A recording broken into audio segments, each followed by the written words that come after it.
No, don't worry. There's nothing wrong with our entrance music. We're going to start a new thing here, and it's called Beyond the Finish Line. This is going to be for all of our episodes that feature the people who work behind the race, or with the charities supporting the race, or the race supporting the charities. And so things are going to sound a little different. Don't worry, entrance music is going to go back to normal for our next regular episode. But for now, enjoy this Beyond the Finish Line episode of the Back of the Pack podcast. Hello, everybody, and welcome to another episode of the Back of the Pack podcast. I am your host, Kyle Walker. My pleasure to join you as always.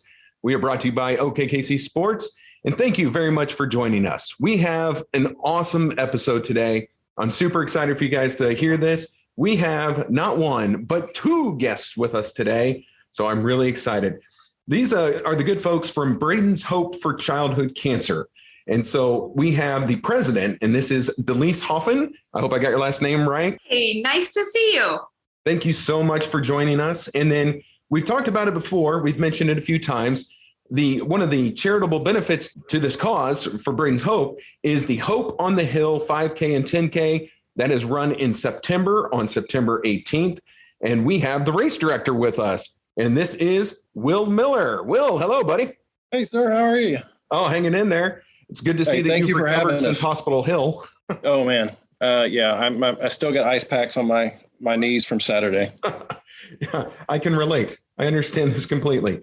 So we're just going to dive right into this. I could sit here and try and give you the highlights or kind of give you the background of what we're going to talk about, but we don't need to do that because we have the president here with us. So Deliece, if you would please be so kind, Braden's Hope for Childhood Cancer.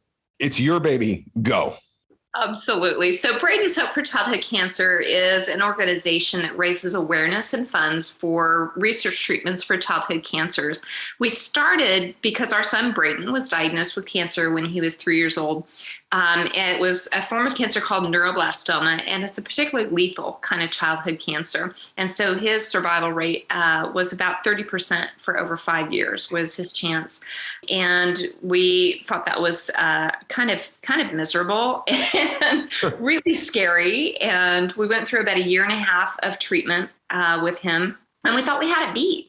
We thought that cancer was out of our lives and we were good to go. And shortly after he was declared to be in remission, he had relapsed. His cancer came back, and relapsed neuroblastoma brings with it the words no known cure. And there literally was nothing out there that they know of that can save you from relapsed neuroblastoma. And that was several years ago, and there's still not a treatment for relapsed neuroblastoma that they know can save you. So since there was nothing that was known, we started throwing some unknown things at it. And we did some phase 1 trials. We did some compassionate care access kinds of treatments.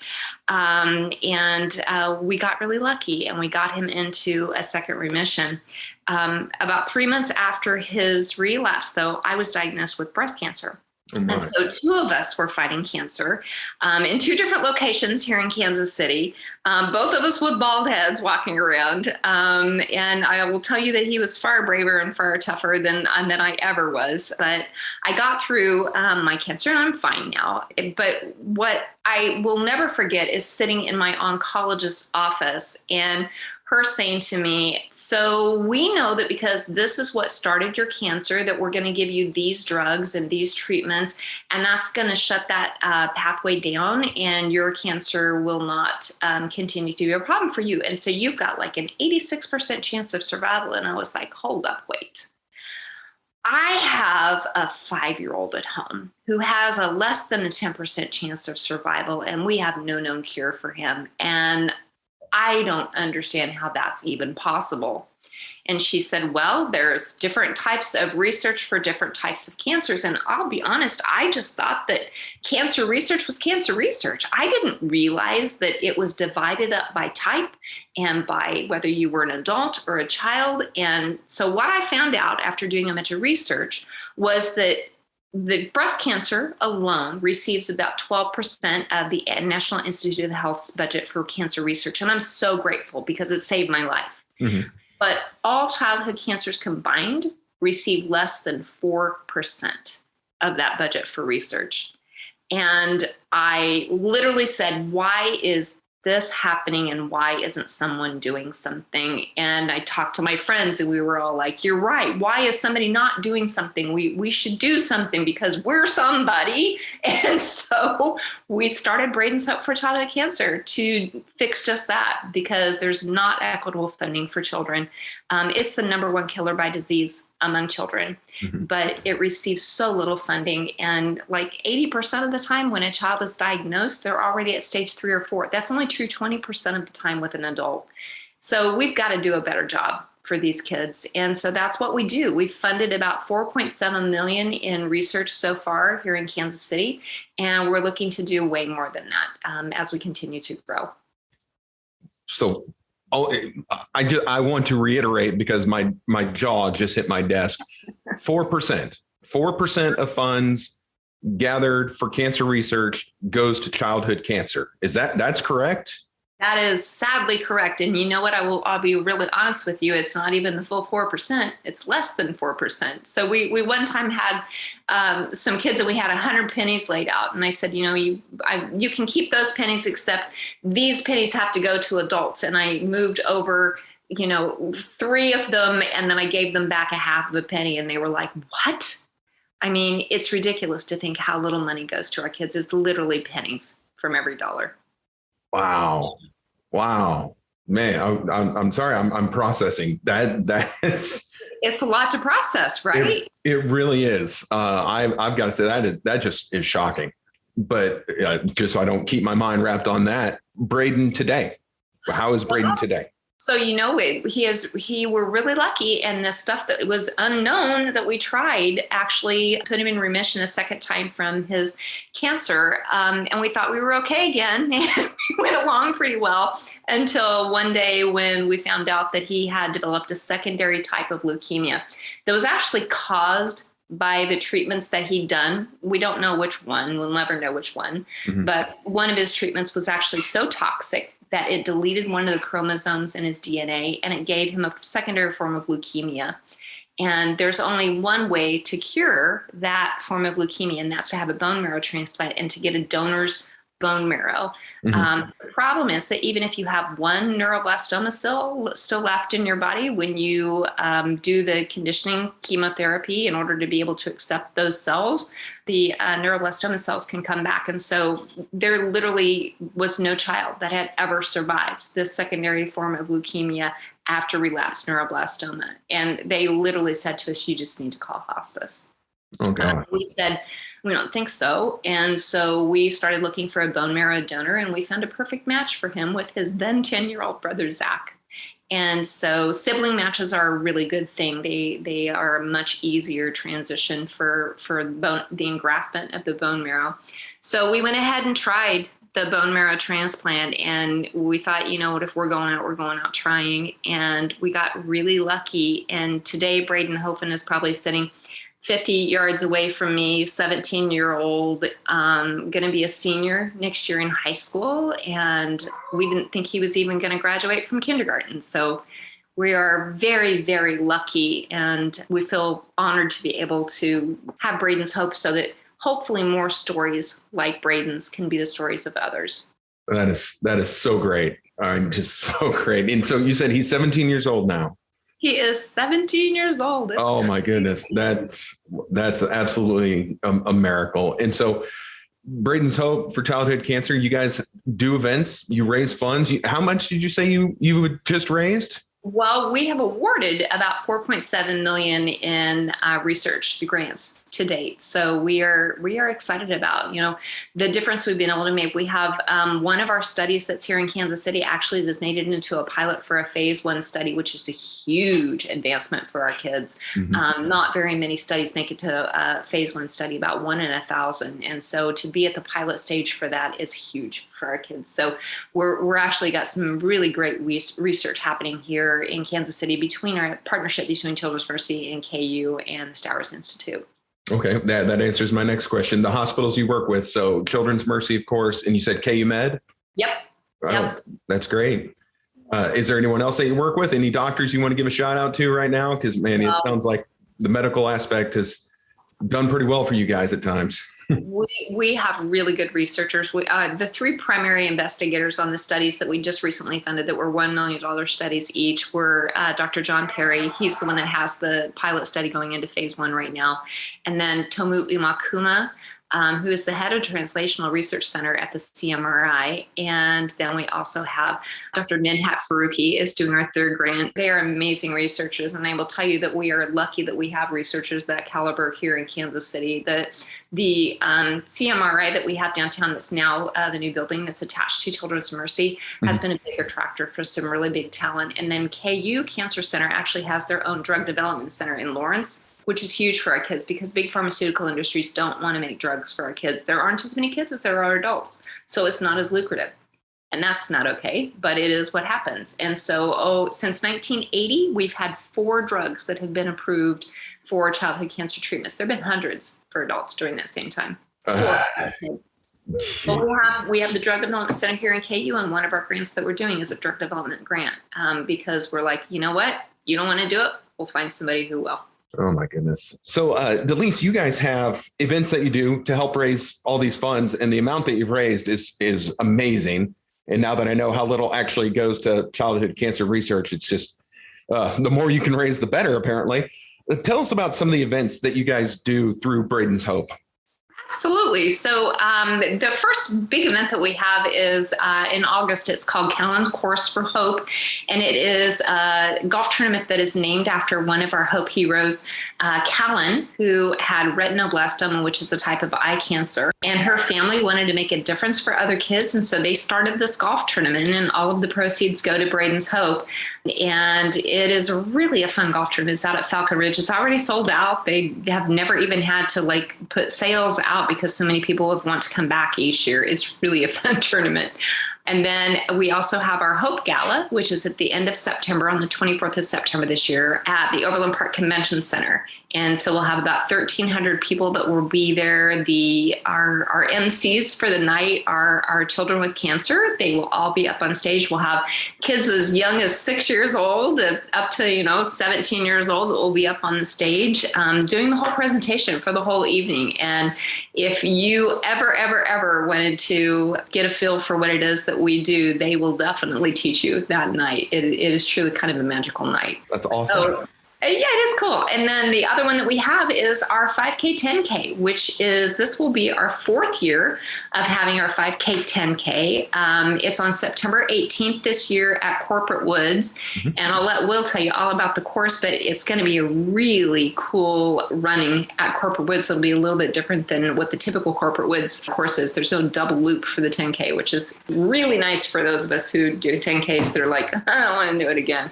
So it'll be awesome, but we've raised a lot of money through Hope on the Hill. Well, there we go. All right. Well, there's our segue. Will, come on in, baby. Tell us about this race you got coming up. Kyle, how do I follow up her story? I mean, you don't. I mean, honestly, I've heard that story for many years now, and it still frustrates me to this day. And that's how this race came about, because I talked to Deliece. I was like, I have to be able to do something, but I don't know what I can do. And my passion is running. So I was like, let me do a race. We had some discussions about it. We kind of went back and forth, and then we finally sat down and had like a real heart-to-heart about it. And she finally said, okay, it's all yours. Let me know what you need from me. So off I went. I was super excited. And just like what they find with the cancer research, they hear a lot of no's and all the stuff for the kids. I found that, starting out with the race, and it just frustrated with me more. The city told me no.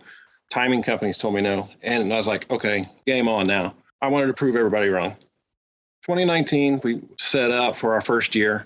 We was named the largest new race in Kansas City. And then everybody's favorite year, 2020, happened with COVID and the pandemic. And I'll come back to that too, because I want to touch on it. And then we came back in 21 and we moved locations because we actually outgrew our first location in the first year. Great problems to have, right? Absolutely right. So then we went there and it was like, okay, we want to do the 10K, and we added the 10K. It was our 10-year celebration of the Decade of Hope. Our medals matched the logo and everything for that. It was great. But a lot of the feedback was that people didn't like the 10K being a double loop. Okay. I get that. And we wanted our race to be focused towards the runners. We wanted, go to the running community, have them learn about it, have a race to come do, to do their exercise, do their long runs, but also learn about Braden's Hope, learn about childhood cancer. I don't have to tell you, what Deliece just told you, that it's underfunded. Right. All the proceeds from this race is 100% donated back to Braden's Hope. I don't receive anything. When I first set this all up, all the money goes straight to Braden's Hope. Mm-hmm. This is a complete volunteer race. All the people that, I can't do it alone. There's a great team that's behind me. And here we grow, over the years. And then we was invited by Kansas City Running Company to join the Heartland 30K series. Oh, yeah. Yeah. Which, for the people out there that are not aware, it's 3 10Ks, 3 Sundays in a row. We are the middle one. You can come out and run the 10K. If the 10K is not your preference, there is also a 5K. Also, you do not have to be a runner to be a part of this race. You can also walk it. It's perfectly fine to walk. It is at Corporate Woods. And when we decided to go to Corporate Woods and be part of the Heartland 30K, I was like, I have to do something different because we just have to overcome some of these things and, adapt, just like a child with childhood cancer, you overcome and adapt. I wanted to change it because there are so many races there. So I decided we're going to take the 5K. We're going to run it completely backwards. We're going to do the same thing with the 10K, but at the shelter house, you're going to break off there and go around the shelter house, pick up the trail, and you're going to take that into the woods for a couple miles. And then you'll come back, an out and back spur. And then you'll finish on the Corporate Woods normal course there. Yeah. So it throws a little bit different. It's, it makes it a little bit different. It makes it look like a new race, it feels like. Because we did that before at a couple other races that changed it and went backwards. And it was quite amazing. This doesn't mean, because there's questions, that you have to run it backwards, though. Good, because I would trip and fall quickly. I'm definitely not running backwards. Right. I've done probably 11 billion races out there, several of them this year. But right. the doing the 5K course backwards, actually, that's going to be challenging because I feel like you're going to have a little more hill action there. So I kind of like it as a, just a little something different. Right. And if you run it, Kyle, and you find yourself thinking, man, this is difficult. Let me put this in your head. So is childhood cancer. So is regular cancer. If these kids can battle, you can run. Oh, absolutely. So, just remember that in your head. Even, it doesn't even have to be our race. Any race that you go to, just think about, the kids and stuff. Kind of like you said, sometimes, you have to be thankful that you can get out there and run. It's just so great. And I agree that it's going to be a challenge, but those kids be on my mind heavy that day. It's going to be one of those things where it's a welcome challenge. Yes. And then you've also signed up to be part of the More Than 4 series, correct? Correct. So the More Than 4 series is, we have 4 charities here locally. We've all teamed up and we've created a series, like you said, the More Than 4 series, because we do have to get more than 4% for these kids. Absolutely. And we're bringing awareness to each one of them. So, it starts out with the Noah's Bandage Run, and then it's the Rexy Run. I believe they're coming on. Yep. A great organization as well. And then ours, and then Jared Kuhn's Pumpkin Run there in October. Right. You run all 4 of them, you receive a large medal there at the end there at Jared Kuhn's. Yep. Jared Kuhn's is the only race of those I haven't done, but all of them are very well done races and good volunteer support, well run. We've all done the 5Ks and maybe they could have used a few more volunteers or maybe a few more months of race prepping, but no, all these are top level races. Right. Yes, I enjoy all of them. Last year was the first year that I was able to make all 4 of them. It was great. I enjoy, like you said, I enjoy each and one of them. Mm-hmm. They all have their own little twist on a race, and it's just so fun. And so I don't think we covered this exactly, but how did you personally get involved with this charity? So my girlfriend, her son is a cancer survivor as well. Ah, okay. And she told me that I needed to, when we first started dating, that I needed to meet this lady that's like half amazing, half woman. And I was like, okay, I'll meet her. And then I met her, and then, I'm pretty sure she's like 98% amazing and like 2% woman, but she's done great things. And that's how it's tied us to the race and the organization. They've done so many great things for Quentin and his mom and so many other kids, that are battling. I just had to do something. I couldn't sit anymore, sit at home and do nothing. It's like, I have to do something. Absolutely. And after you hear that 4% number, I bet there's going to be a lot more people who hear this who are going to want to do more. Right. Because the 4% is just insane. Right. I know I'm hung up on that part. Like that part bothers me. Right. I wanted to do more. I can't donate thousands and thousands of dollars. Right. And that's okay, because every dollar counts. And that's what I tell everybody.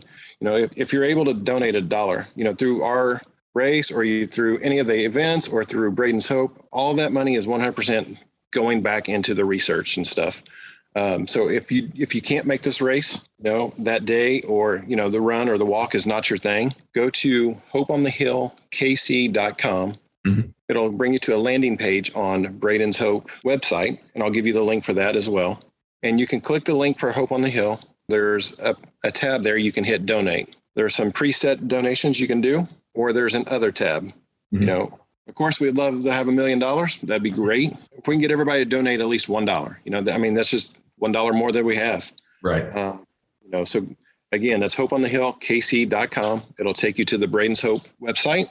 It'll have a landing page. You can click on it. It'll take you to our website, and you can click and make a donation there. Excellent. Well, I would like to definitely challenge my listeners. If you guys want to go out there and throw down a donation, whatever you can do, I will be doing that myself. And I would ask that all of our listeners, go throw that down and see if we can't raise a few funds here. Deliece, if I could invite you back on, is there something else we can do? What can average Joe Schmo do to help Braden's Hope? Well, I'll tell you, when we very first started this and we were like, why isn't somebody doing something? And then we said, we're somebody. Mm-hmm. That's probably the biggest thing, is for everybody to just realize that all of us are someone, and an action from each one of us makes a big difference. We all might do something small, or we might do something big. Like Will said, let me do a 5K, 10K. Right. Kind of a big thing, right? You can do something small. You can volunteer for any of our events. There are lots of ways that you can get involved that are on our website. But if you're a runner, come out and run this run. Bring some friends with you. It really is a fun run. Why you're there. You're going to see the faces of the kids. They'll be there at the start line and the finish line. And they are inspiring. Well, I definitely think I'll be signing my kids up for this one. They need to go run this course. Kids love this course. It's a lot of fun. So I would be excited to have your kids out there. And a lot of our childhood cancer kids actually run this as well. So last year we had one of our heroes, Quentin, that actually did the whole More Than 4 series, which was super cool. So it's fun to see our kids out there. That's awesome. I'm sorry, I cut you off there, William. What was that? Yeah, I was going to piggyback off Deliece. I was going to bring up Quentin, and there was one of our other heroes that actually finished chemo on Friday and ran it on Sunday. No. Yes. Get out of here. That's awesome. Yes. And she was about halfway through the race, and she said, "Mom, I can't do this anymore." And she's like, "Yeah, you can. You just beat cancer." And she's like, "You're right. I'm going to finish this race." And she did. And you get to see, like Deliece said, you get to see the kids there. We have them passing out the medals, help out with the medals. Sure. And things like that.